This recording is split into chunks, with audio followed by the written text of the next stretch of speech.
नमस्कार. आजचा आपण जो व्हिडिओ करणार आहोत तो टाइम व्हॅल्यू ऑफ मनी वरती करणार आहोत. म्हणजे काय, जेव्हा आपण स्टॉक मार्केटमध्ये आज इन्व्हेस्टमेंट करतोय, त्या कंपन्या कशा आहेत, त्या कंपन्यांची व्हॅल्युएशन्स कशी आहेत आणि ते कशाच्या आधारावर फायनान्स हा सब्जेक्ट एक इम्पॉर्टंट आहे. तर टाइम व्हॅल्यू मनी फॅक्टर जो आहे हा फार महत्वाचा टॉपिक आहे. हा फायनान्शियल अनालिसिस किंवा फंडामेंटल अनालिसिस मध्ये येतो, पण तरी सुद्धा थोडक्यात आपण जाणून घेऊया की टाइम व्हॅल्यू मनी फॅक्टर आणि स्टॉक मार्केटचा काय संबंध आहे. मी तुम्हाला स्क्रीन शेअर करतो.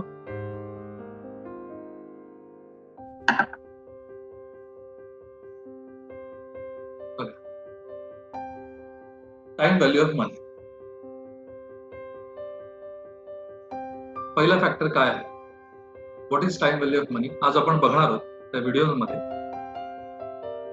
त्याच्यानंतर इम्पॉर्टंट फॅक्टर येणार की what are the discrimination factors, त्याचे महत्वाचे काही भाग ज्याच्यामुळे टाइम व्हॅल्यू ऑफ मनी हा इम्पॉर्टंट फॅक्टर होतो फायनान्शियल अनालिसिस साठी किंवा फ्युचर साठी.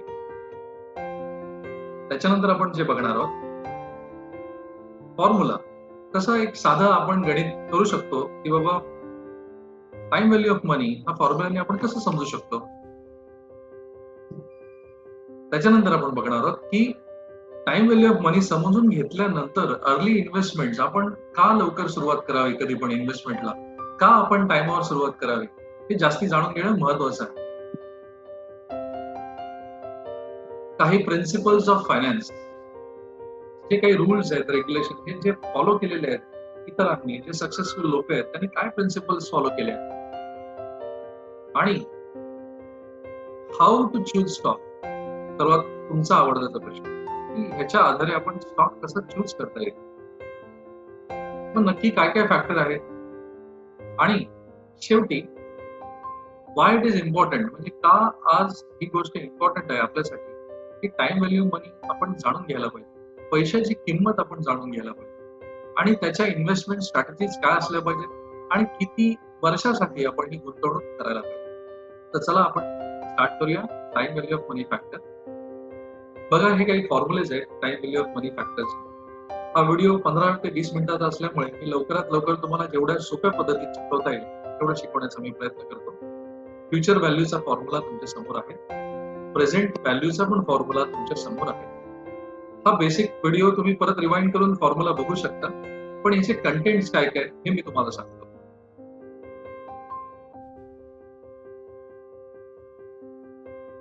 पैशाची किंमत ही पडत असते, जसजसा वेळ जात असतो तसतशी किंमत पडत असते, तसतसं वाढत पण असते, पडत पण असते. या दोन्ही गोष्टी व्हायला पाहिजे, ज्याला आपण इन्फ्लेशन, डिफ्लेशन, रिकव्हरी ह्या स्टेजेस आपण इकॉनॉमी सायकल मध्ये बघितल्या, त्याप्रमाणेच पैशाची देवाणघेवाण, त्याच्यामधला जो इंटरेस्ट रेट आणि इन्फ्लेशन आहे हा टाइम व्हॅल्यू मनी फॅक्टरशी मोठा रिलेट आहे. मग आपण पुढे बघूया की टाइम व्हॅल्यू फॅक्टरमुळे काय होतं बरं, याच्यामध्ये काय काय आपण गृहीत धरलं जातं. पीव्ही म्हणजे काय, प्रेझेंट व्हॅल्यू. प्रेझेंट व्हॅल्यू म्हणजे काय, आजची किंमत, आजच्या घडीला मला जी किंमत मिळणार आहे ती आपण बघितली जाते. एफई म्हणजे फ्युचर व्हॅल्यू, मला आजपासून पुढे येत्या 5 वर्षांनंतर मला काय मिळणार आहे. आणि आर, आर म्हणजे रेट ऑफ इंटरेस्ट. हा रेट ऑफ इंटरेस्ट कायम चढत असतो, उतरत असतो, चढत असतो, उतरत असतो, पण हिस्ट्रीमध्ये जर तुम्ही बघितलं तर आतापर्यंत रेट ऑफ इंटरेस्ट हा कायम खाली आलेला.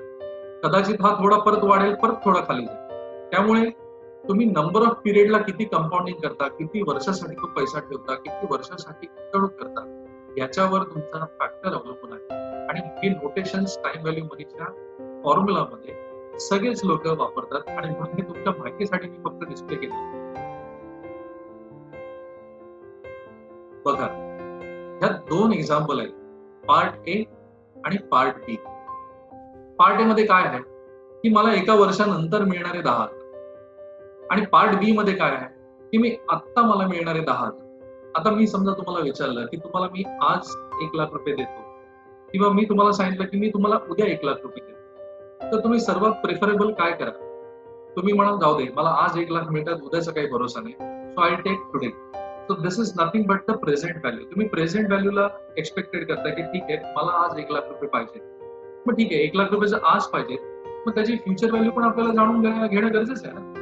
फॉर एन एक्झाम्पल, आज जेव्हा एखादा माणूस लोन घेतो आणि लोन घेऊन एखादं घर घेतो, त्या घराची जी किंमत आहे आता असते ती समजा 50 लाख असते, पुढच्या वेळेला कदाचित ते 1 करोड होईल 10 वर्षांनी 20 वर्षांनी. पण त्यांनी जो इंटरेस्ट पेमेंट केलेला आहे, त्यांनी जो पैसा दिलेला, तो जर मी सगळा ऍड केला तर 1 करोडच्या आसपास जर त्यांनी 90 लाख रुपये त्यांनी दिले असतील बँकेला, आज रिपेमेंट मध्ये दिलेलं असतं, तर त्याला नेट प्रॉफिट किती झालं? 10 लाख रुपये. त्यामुळे हे समजून तितकंच घेणं गरजेचं आहे की मला पैसे किती द्यायचे, कुठल्या गोष्टीसाठी मला काय किती पैसे द्यायचे. इथे बघा, पहिल्या वर्षी 10,000, दुसऱ्या वर्षी 10,000, तिसऱ्या वर्षी 10,000, चौथ्या वर्षी 10,000 आणि 5व्या वर्षी 10,000. ही टाइम लाईन आहे आणि 0 म्हणजे सुरुवात. आणि समजा आज मी सुरुवात केली 10,000 इन्व्हेस्ट करायला, तर माझी फ्युचर व्हॅल्यू काय असेल, किंवा मला मी एका वर्षानंतर केली तर माझी फ्युचर व्हॅल्यू काय असेल, हे जाणून तितकंच घेणं महत्वाचं आहे. तर आपण याच्याशी, टाइमलाईनशी स्टॉक मार्केटचा काय संबंध आहे? तुम्ही असं म्हणाल की अरे टाइमलाईनचा काय संबंध आहे? मग स्टॉक मार्केटशी जो संबंध आहे तो आहे कॉस्ट ऑफ डेट, ज्याला आपण कर्ज म्हणतो. आज बरेचसे लोक कर्ज घेऊन आपला व्यवसाय करतात. तसेच जेवढे पण चांगले चांगले स्टॉक्स आहेत त्यांच्याकडे सुद्धा कर्ज आहे. उदाहरणार्थ, समजा मी एखादं उदाहरण द्यायचं झालं तर रिलायन्सचं मी उदाहरण देईन, ज्याच्यामध्ये आलोक इंडस्ट्रीमध्ये त्यांचा 37% स्टेक आहे. आलोक इंडस्ट्री ही पॉलिस्टर बनवणारी कंपनी होती, ही लॉस मेकिंग कंपनी होती. मुकेश अंबानी त्या कंपनीमध्ये आज 5,500 करोड समजा इन्व्हेस्ट केले आणि ती कंपनी त्यांनी आज घेतली, त्याचा स्टेक घेतला. मग त्याचा फायदा त्याला काय होणार आहे? जर ही कंपनी कर्जात डुबलेली होती मग त्याने ही कंपनी विकत का घेतली? असे सगळे प्रश्न आपण सुद्धा आपल्याला विचारायला पाहिजे. त्यामुळे आपण कधीही स्टॉक मार्केटमध्ये एंट्री करताना कॉस्ट ऑफ डेट फॉर्म्युला हा एक तुमच्या माहितीसाठी समोर दिलेला आहे.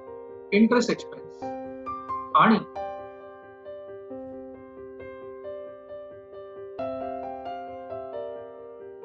बघा, interest expense into 1 minus tax rate, आता जो टॅक्स रेट आहे तो, आणि इंटरेस्ट एक्सपेन्स, या सगळ्या गोष्टी याच्यामध्ये नमूद केलेल्या आहेत. त्यामुळे आपण कधीही बघताना आपल्याला पहिले काय बघायला पाहिजे की अरे मी जर स्टॉक मार्केटमध्ये इन्व्हेस्ट करतोय तर माझी टाइम व्हॅल्यू फॅक्टर, आज मी इन्व्हेस्ट करतोय पण ती कंपनी कशी आहे, त्या कंपनीवर कर्ज किती आहे, त्या कंपनीवर इंटरेस्ट भरण्याची लायबिलिटी किती वर्ष आहे, 10 वर्ष आहे, 15 वर्ष आहे, 5 वर्ष आहे, त्या कंपनीचा अर्निंग पर शेअर काय येणार, त्याच्यामुळे म्हणजे अर्निंग काय येणार ऍक्च्युली, हे पण आपण जाणून घेणार आहोत. बघा, हा नेट पुढचा फॉर्म्युला आहे ज्याला आपण अर्निंग पर शेअर म्हणतो. अर्निंग पर शेअर म्हणजे काय? कंपनीने जे काही रक्कम कमवली आतापर्यंत आणि त्याला आपण डिवाइड करतो कशाने? मार्केटमध्ये आउटस्टँडिंग शेअर्स जे आहेत कंपनीचे, त्याला आपण डिवाइड करतो. त्यांनी आपल्याला काय मिळतं? Earning per share.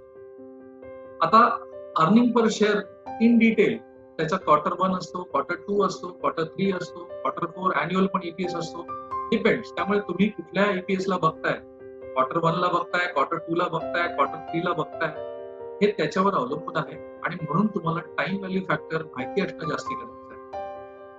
Net definition आपण खाली परत बघूया. Net income of the company, company काही डिव्हिडंड पण देते, मायनस डिव्हिडंड आणि divide by average outstanding number of shares available in market. याचा अर्थ काय? आज ज्या कंपनीने पैसे जेवढे कमवलेले आहेत ते कमवून तुम्हाला डिव्हिडंड किती दिलाय तो वजा होणार त्यातला, आणि तो वजा झाल्यानंतर त्याला डिवाइड बाय जेवढे नंबर ऑफ शेअर्स आउटस्टँडिंग आहेत ते डिवाइड होणार आणि त्याच्यावरनं तुमचं अर्निंग पर शेअर होणार. याचा अर्थ काय? जर तुम्ही डिव्हिडंड घेतलाय तर तुमचं अर्निंग पर शेअर वाढणार का कमी होणार? डेफिनेटली तुम्हाला डिव्हिडंड दिलेला आहे त्यामुळे अर्निंग पर शेअर तुमचं कमी होणार. जी कंपनी डिव्हिडंड जास्ती वाटते त्याचा अर्निंग पर शेअर काय होणार? कमीच होणार. जी कंपनी डिव्हिडंड नाही वाटत आणि तोच प्रॉफिटचा पैसा परत रिइन्व्हेस्ट करून कंपनीला वाढवते, त्याचंच अर्निंग वाढणार आहे. त्यामुळे स्टॉक मार्केटमध्ये इन्व्हेस्ट करताना तुम्हाला टाइम व्हॅल्यू मनी फॅक्टर, अर्निंग पर शेअर, या सगळ्या गोष्टी माहिती असणं तितकंच आवश्यक आहे. आता expected EPS versus actual EPS, आपण ते पण बघूया. म्हणजे काय? आता इथे उदाहरण घेतलंय मी. इथे उदाहरण तुम्हाला मी कसलं घेतलंय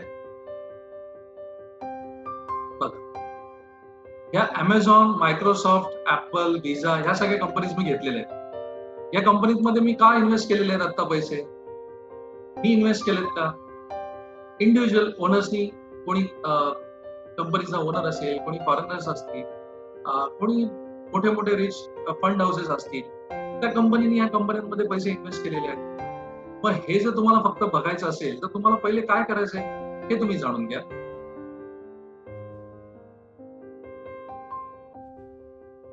आपण इथे घेताना फॉरेनचे सगळे स्टॉक होल्डिंग घेतले, जस्ट अंडरस्टँडिंगसाठी, हे फक्त समजण्यासाठी.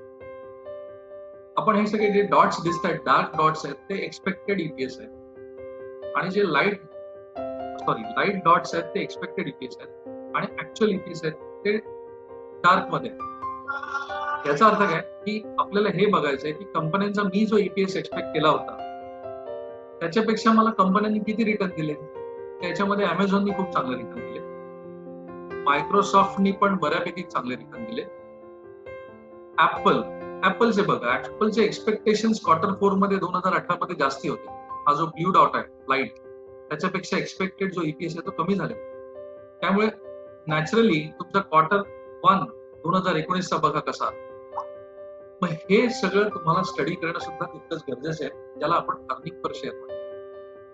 मग हे आपण हे कुठे बघणार आहोत, आपल्याला कशी माहिती मिळणार आहे, हे आपण एनएससीच्या सेगमेंट मध्ये जाणून घेऊया. परत आपला मागचा एनएससीचा सगळ्यांचा व्हिडिओ तुम्ही बघितलेला असेल. सगळे छोटे छोटे कंटेंट्स आपण जे डिक्लेअर करतोय एनएससी मध्ये, ते ह्यासाठी करतोय की कुठे जाऊन काय गोष्टी बघायला.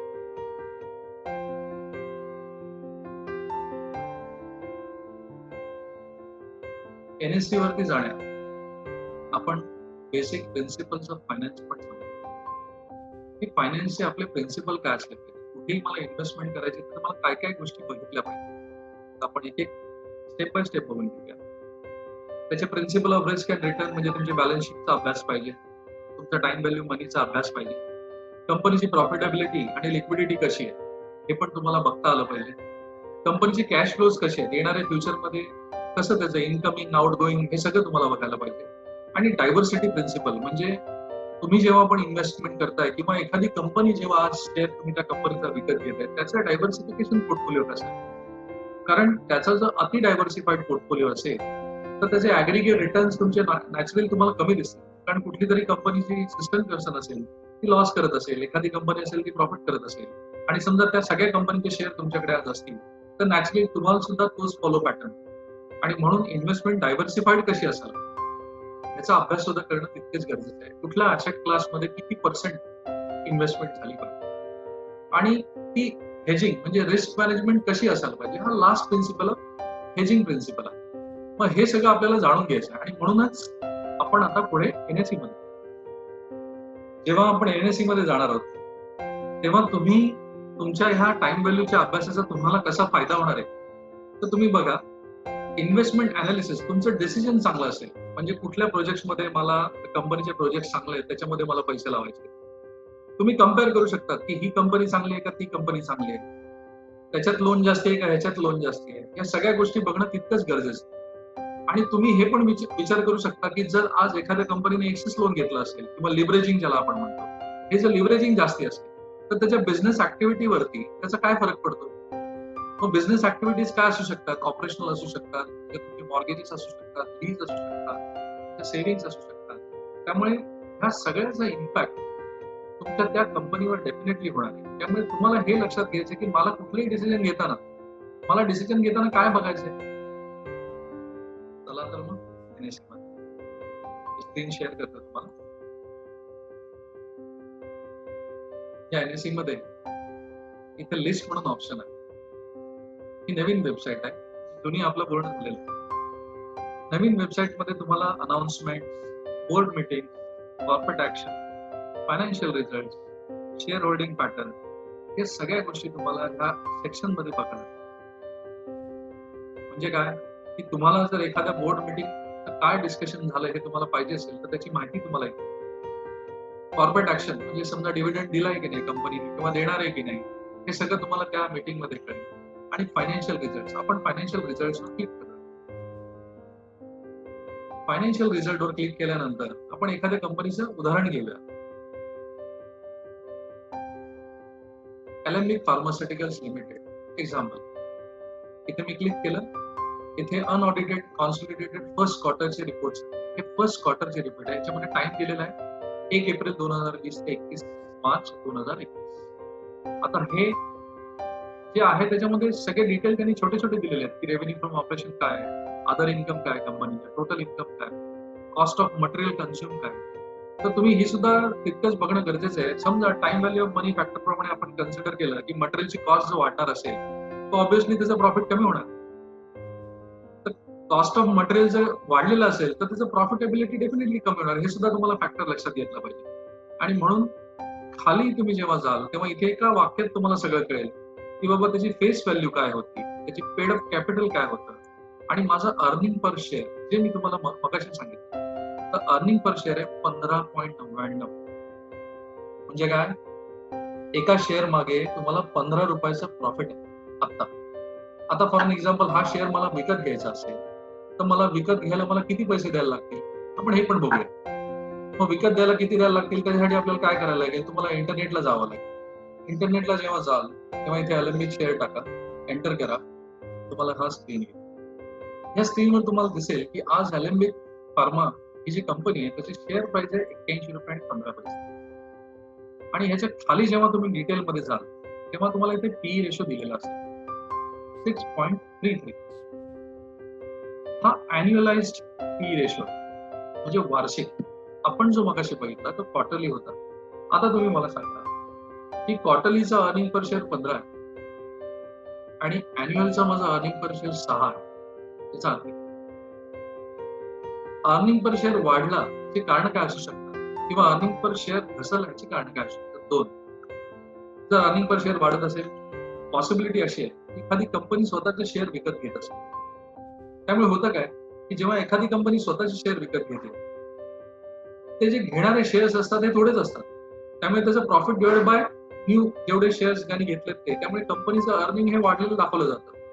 त्यामुळे त्याचा ईपीएस हा वाढला जातो जेव्हा एखादी कंपनी आपले शेअर स्वतःच विकत घेते. पण जे काही सर्जन्स असतात, सर्जन्स म्हणजे काही डॉक्टर जेव्हा सर्जरी करतात प्रॉब्लेम सॉल्व्ह करण्यासाठी, तसे काही फायनान्शियल तुम्ही म्हणू शकता सर्जन जे डीप जेव्हा अनालिसिस करतात तेव्हा ते असा विचार करतात की पॉसिबिलिटी अशी पण असू शकेल की अरे कंपनीचे इन्सेंटिव्ह स्ट्रक्चर वाढवण्यासाठी आम्ही आपले स्वतःचे शेअर्स विकत घेतले, कंपनीची व्हॅल्युएशन वाढवली आणि इन्सेंटिव्हचा फायदा घेतला.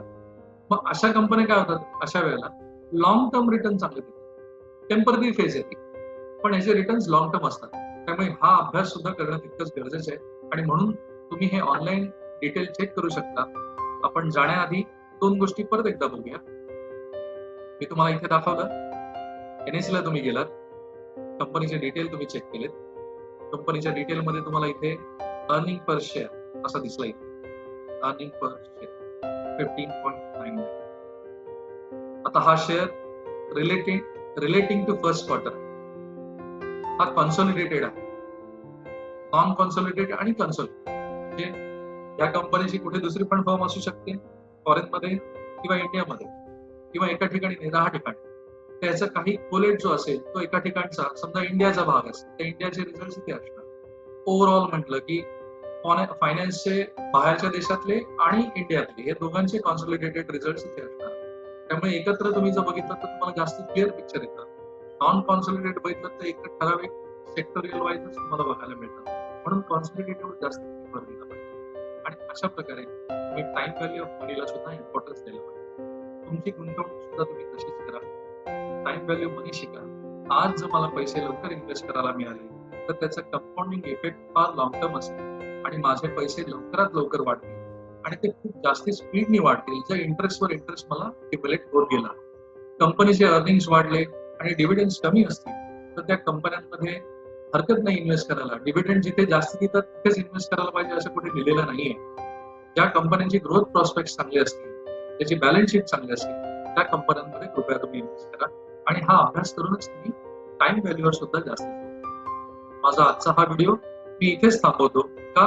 कारण की मी जेव्हा डिटेल इन्फॉर्मेशन तुम्हाला कुठली देणार आहे त्याच्यानंतर पुढचा भाग कोणाचा आहे, पुढचा भाग हा तुमचा म्हणजे अभ्यास करा. तर तुम्ही लवकरच अभ्यास करा. तुमचे काही डाऊट्स असतील तुम्ही मला विचारा. हा व्हिडिओ तुम्हाला जर कळला नसेल तर तुम्ही परत रिवाइंड करून एकदा बघा आणि सगळे डाऊट्स तुम्ही क्लिअर करा. आणि लवकरच पुन्हा भेटू नवीन व्हिडिओमध्ये. धन्यवाद. Thank you so much.